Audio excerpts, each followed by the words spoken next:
the rishis in the Rig Veda is the same as the rishis in the list of the Brihadaranya. Not one of them. Moreover, in the Rig Veda, we do not find the traditional teaching that we find in the Upanishad. I am Atma Brahma, or Aham Brahmasmi. We do not find it in the Rig Veda. We found it formulated differently in some of the hymns, but we do not find this particular Upanishadic formulation. So how come, if they coincide, if the Rig Veda is 1200 and the tradition of the Upanishad, let's say, begins at around that date, why is it not found? Why is there no coincidence between them? But there is. But you find the Upanishadic teaching in the Atharva Veda. Atharva Veda, some hymns begin to talk about the Atma Brahma doctrine. So, the Rig Veda must be a lot older than the Brihadaranyaka if 60 teachers cannot be found, one of them, in the Rig Veda. Next one, please. We come to paleoastronomy as further evidence.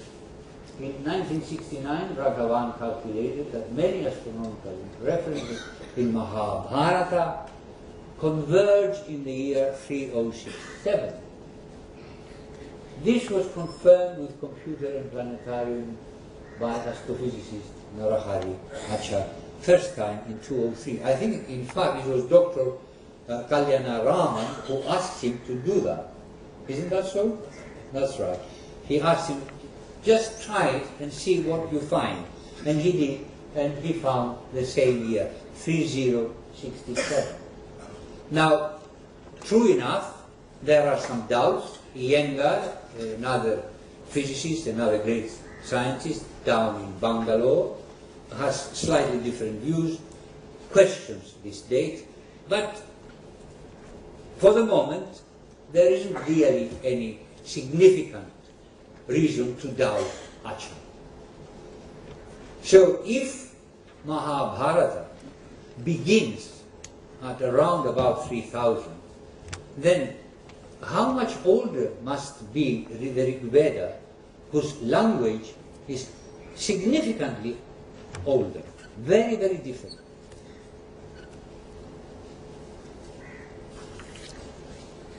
Next one. And we come now to river Saraswati. Saraswati is mentioned in all the books of the Rig Veda as a great river nourishing the 5 tribes of the Aryans, the Anus, the Turvasas, the Druhyus, the Purus, and the Yadus. And it's called in book 2 Naditama, Ambitama, Devitama.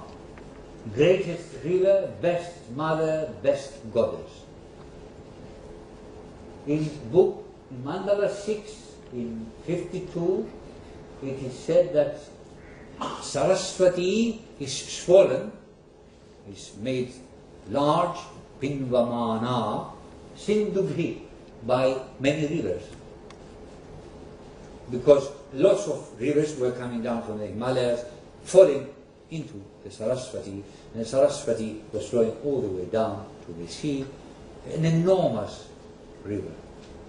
It is calculated that at one or two places, its width was 14 kilometers. Can you imagine that? And 795 says it flows clear, Giribhya a Samudra, from the mountains to the ocean. Here, Samudra cannot possibly mean confluence or terminal lake or a gathering place of water in the Himalayas. 796 too, it is said that the Purus inhabit its 2 bushy banks. Then in the 10th mandala, still it is called a great river nourishing the tribes, and there is a hymn praying to Saraswati to continue to sustain the good fortune of the Vedic tribes. How old is Saraswati? Now, Michel Danino, an archaeologist, a French archaeologist who lives in India and in fact has become an Indian subject now, he's an Indian civilian, has written recently, last year, a splendid book gathering up all the evidence about Saraswati up until now. It's called The Lost River. I have no royalties, I'm not pushing it. It's an excellent book. Now, can we have the next one, please? Therein you will find that in the very latest research, Purattatva, Sharma and other scientists show that Saraswati flows down to the sea. Now, these scholars say that this happened before 3600. I should have added there Bridget Olchin. She's another British archaeologist and expert on the Harappan civilization. That's the only time, 3600, that the river could have flowed down to the sea. After that time, it begins to dry up, and it becomes completely dried up in 1900. So, if the Rig Veda is praising Saraswati as a great river swollen by many other rivers flowing down to the ocean, it must, at least these hymns must have been composed before 3600. Wouldn't you say? Say yes, yes. Come on. It's not difficult. Now the name Saraswati, Saras means she who has swirls, ponds, currents. Now the dhatu sr is given in the dhatu patha as gatau, flowing, leaping, rushing. Now you find the same dhatu is cognate in Latin as sal, in Greek as hial or hal, and in Tocharian, another Indo-European language, as sal, leap. Now the dhatu sr gives lots of, it gives the verb sisarti or sarate, and also sara, sara, sarayu, sarayu, sarit, sara, and so on. Now, mainstream Indo-European scholars claim that the Aryans came into Saptasindhu, saw this beautiful river, and gave it the name Saraswati in memory of Kharahvaiti, which was in Iran. Now, the twisted thinking here is beyond belief. Observe this. The word Harak stands alone in Avestan. There is no other word related to that word. The word for lake, the corresponding of Saras, is Vairi. Do I give it there? Yes, Vairi. Harak, nobody knows what it means. There is nothing in Avestan to suggest anything about Harak. We say Kharahvaiti means perhaps a river with lakes or a river with swirls and so on, because we take it from Sanskrit. Now, how is it possible? Follow my thinking, please. You have Avestan with Kharahvaiti. Now, the word Harak has no dhatu, has no other relatives in the language. You come to Saptasindhu, suddenly Saras has a dhatu, has many relatives. Not only that, but it connects with other Indo-European languages. Now, how were the Indo-Aryans capable of inventing all this stuff? Well, they weren't. what happened is the opposite. The Iranians moved out of Saraswati, out of Sabta Sindhu into Iran, and took the memory of Saraswati with them, but lost the rest of it. Do you follow? Yes. Good.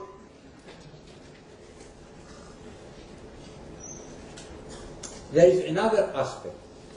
Observe this. Iranian does not have the original Indo-European sa sound. It has in its place ha. Soma, in the drink that the gods and the Vedic people drank, becomes in a Western hauma. Asura becomes ahura, ha. You follow? So, the Indo-Aryans move away from Iran, they come into Sapta Sindhu, they retain the original sa sound, but mysteriously the Western people lose the sa and they make it into ha. Now, how is this possible? The further you travel along, the more losses you are going to have. And the more steadfast you remain in one place, the greater the chance is that you will preserve the heritage. If you are moving, you don't have time to teach the children properly. If you stay put, then you've got time to teach the children properly and continue the tradition. Next one, please.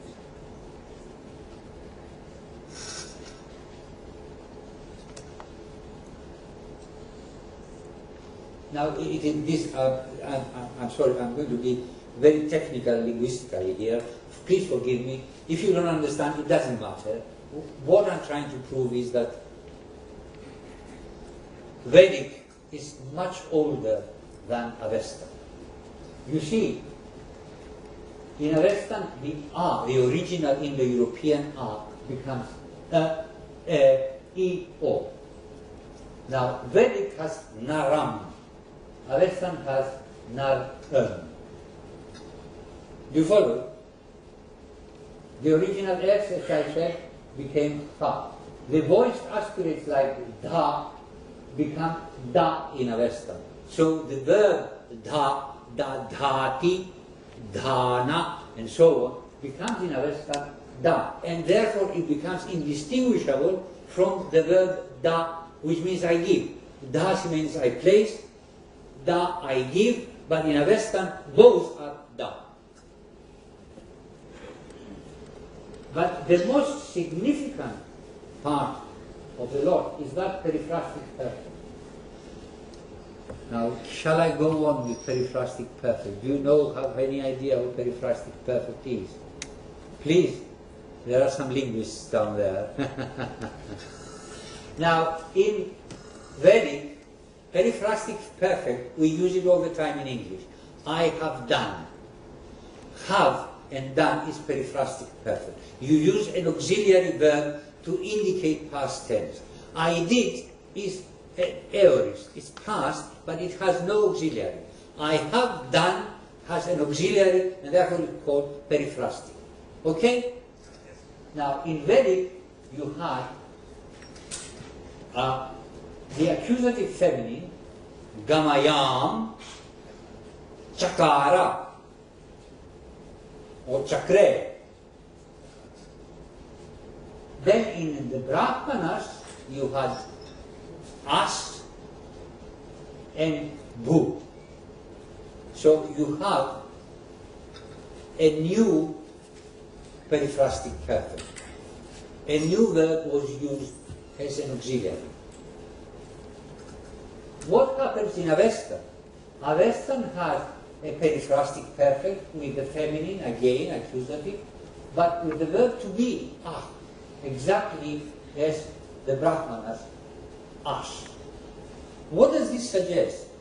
Now, to any trained linguist or historian who's got his wits about him, this suggests that the Iranians split from the Indo-Aryans when as began to be used. They forgot about Kri and they used as. If the Indo-Aryans had left Iran, then the first periphrastic perfect, the auxiliary verb in the periphrastic perfect, the first one would have been as. Gamayam asa, not Gamayam chakre. And then they would have developed the periphrastic perfect with the auxiliary Kri. Okay? You follow? Good.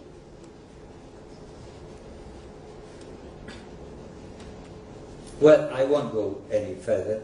Next one, please. I will sum up the isoglosses because, again, this is highly technical, and I know most of you are scientists and don't really know much about linguistics, and I don't blame you. I don't want to know much about linguistics either. But according to the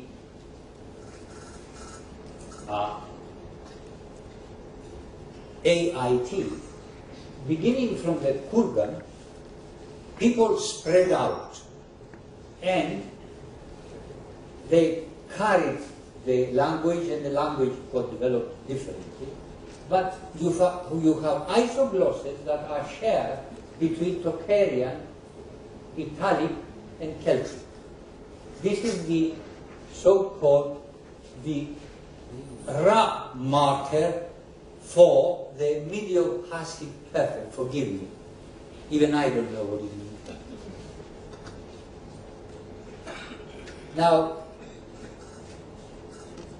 how is it possible, observe, that Tocharian, which is far east, and Celtic, which is far west, retain the same isogloss, but Sapta-Sindhu, Indic, Sanskrit, did not retain it, Iranian did not retain it.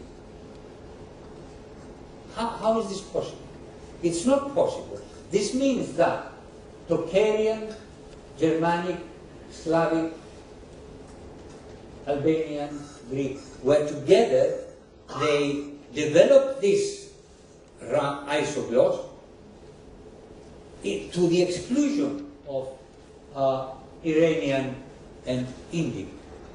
But where would they have been together to the exclusion of Sanskrit? If you move from the Kurgan down, you come into the Black Sea and drown.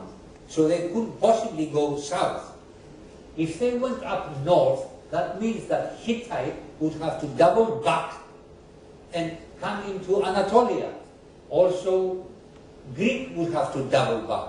If they went eastwards, they would fall into the Caspian Sea, or if they didn't fall into the Caspian Sea, that meant that the Germans and the Italians moved westwards, they doubled back again. If they moved to the west, that means that the Tocharian and the Armenians moved eastward. So it doesn't really make much sense. This applies to a lot more isoglosses. But if you start from Bactria, the Tocharians move up, and so you dismiss them, and that's that. You don't have to bother with them again. Then the others move further on, and that's okay. And Vedic did not preserve this. It did actually in a small measure, but there is no problem. So even isoglosses, a perfectly linguistic matter, goes against the linguists who propose the Aryan Invasion Theory. I have written a very long paper. It will get published very shortly, and if you scientists are interested, I'll send you a copy so you can read it, showing it in very great detail. Next one, please. Now, this is a scholar in New York. Now, please read what he writes. After he saw my papers, he wrote to me, and we are good friends and correspond now. This is quite independently of me. I didn't know him when he was writing these things. But he wrote to me afterwards, and So that's how we got to know one another.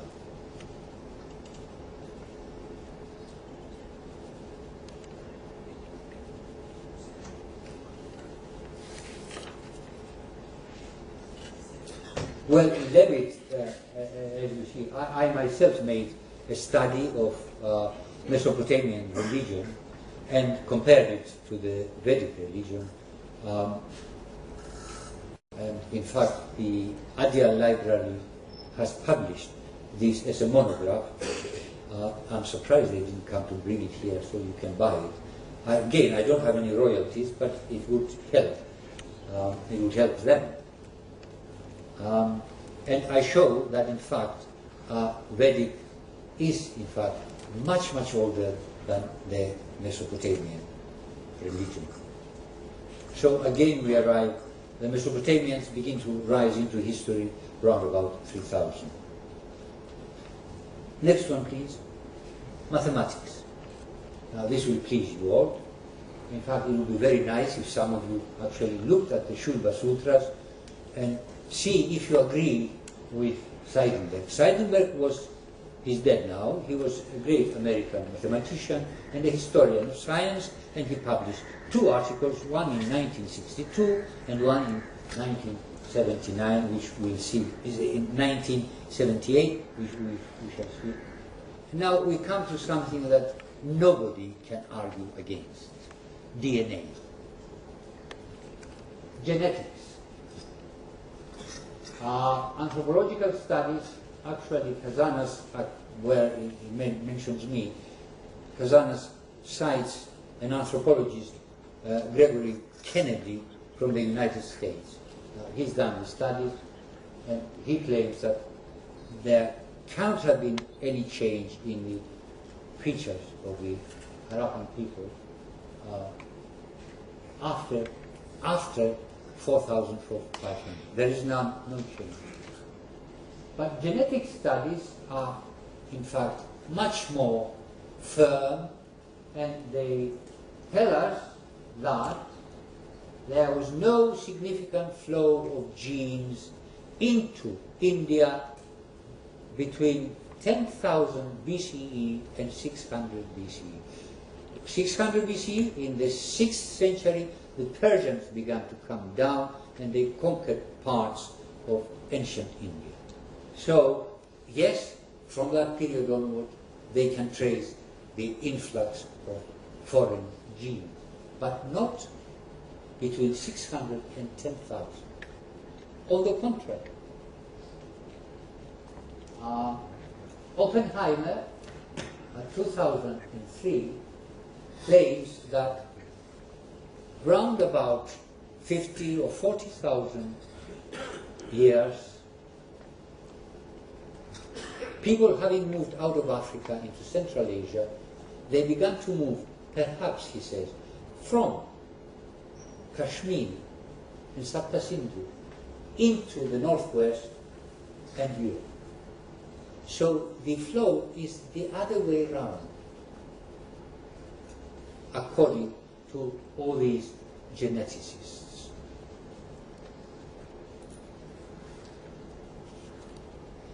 But observe what particularly Stephen Oppenheimer, who is an Oxford geneticist, said: any theory of a male invasion of India is undermined by the data. You cannot have a theory of invasion or immigration into India from northwest because the data do not support.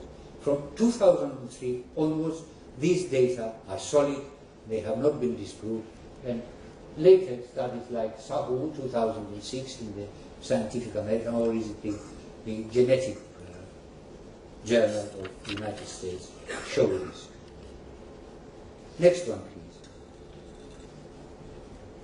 Well, here you have Leach, Edmund Leach, the provost of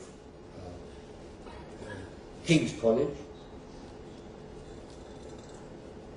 He puts his finger right on the soft spot. Indo-European scholars should have scrapped all their historical reconstructions and started again from scratch. But this is not what happened. Vested interests and academic posts were involved. He said that, saying that once archaeologists unearthed the Harappan culture, the thinking of linguists should have changed, but it didn't. Because you have now a tremendous paradox. You have an enormous, solid culture, the Harappan civilization, Indus-Sarasvati civilization, from 3000 to 1900, but it has no literature. Then, in the same place, shortly afterwards, you have, according to the mainstream theory, an enormous literature, the Vedic literature, which has no solid civilization to support it. It's an enormous paradox that no historian can swallow. Let's go further down, please. Next one, please.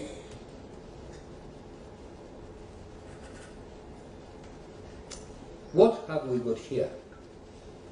We now examine the literary evidence in the Rig Veda itself. The Angirases say, our ancestors have always been here, they've sacrificed here. We don't remember any other place. The Vasishtas say the same thing in Book 7. In Book 5, we have Asmakastascha Surayo Vishwa Asas Tarishani. Tarishani should be. Is it? Oh. Yes, it is. It is correct there. It's wrong here.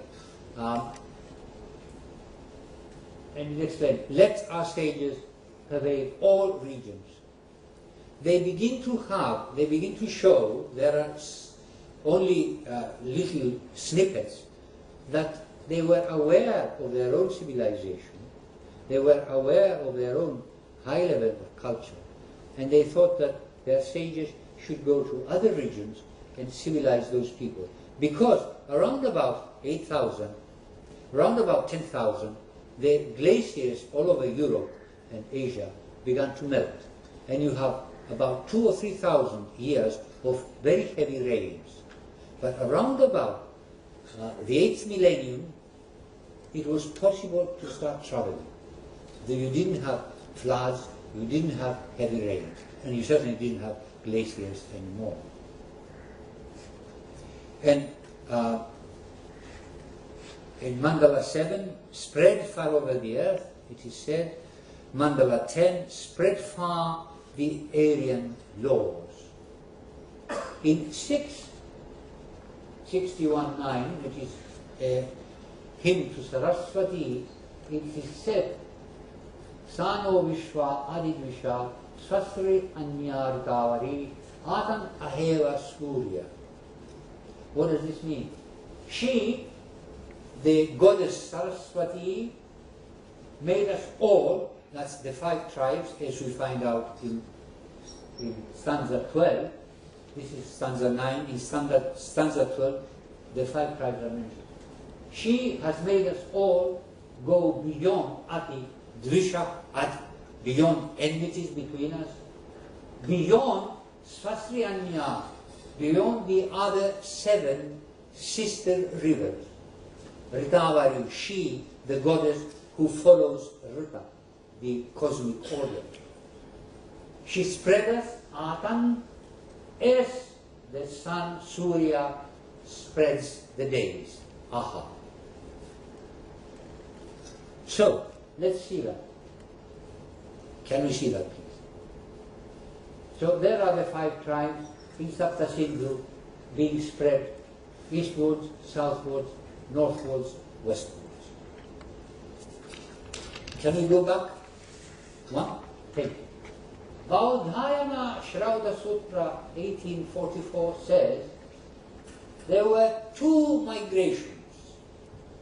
One eastward, the Ayava, and one western, the Amavasa. Now, the eastward we won't bother with. It's the movement eastwards towards the Gangetic plain, but we'll bother with the westward one. The Amavasas were Gandharis, which is Gandhara, slightly northwest of Sapta Sindhu, Parshus, the Persians, west of Sapta Sindhu, and Arathas. Now, Aratha, we don't know, but there is a mountain called Ararat up in the Caucasus area, you know, northern Turkey, Armenia, between the Caspian Sea and the Black Sea. There is also a tribe of people who spoke a language called Urartu.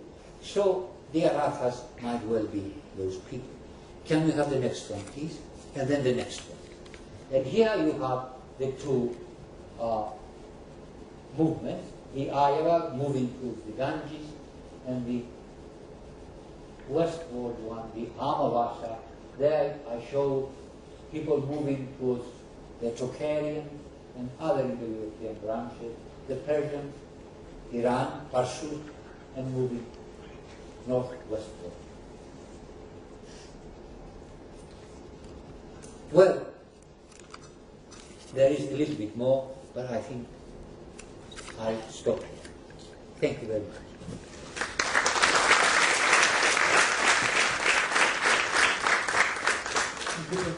You mentioned that Iranians and possibly Europeans moved out of the Indo-Aryan area at a certain point of time.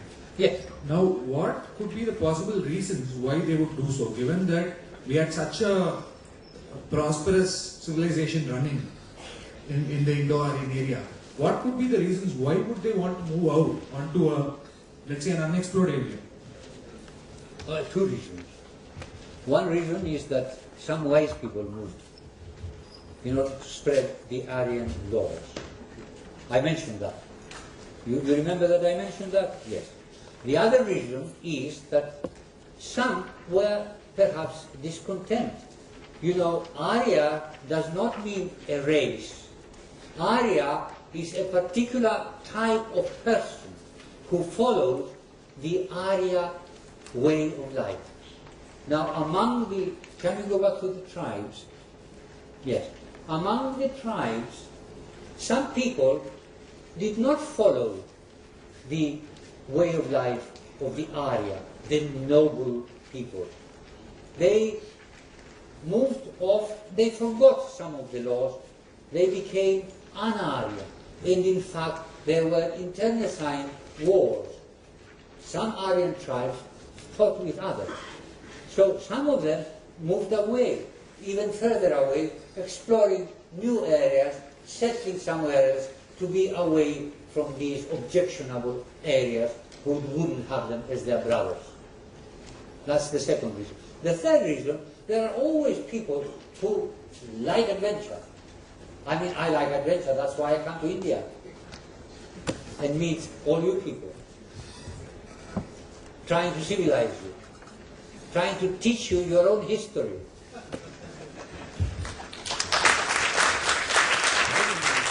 Thank you.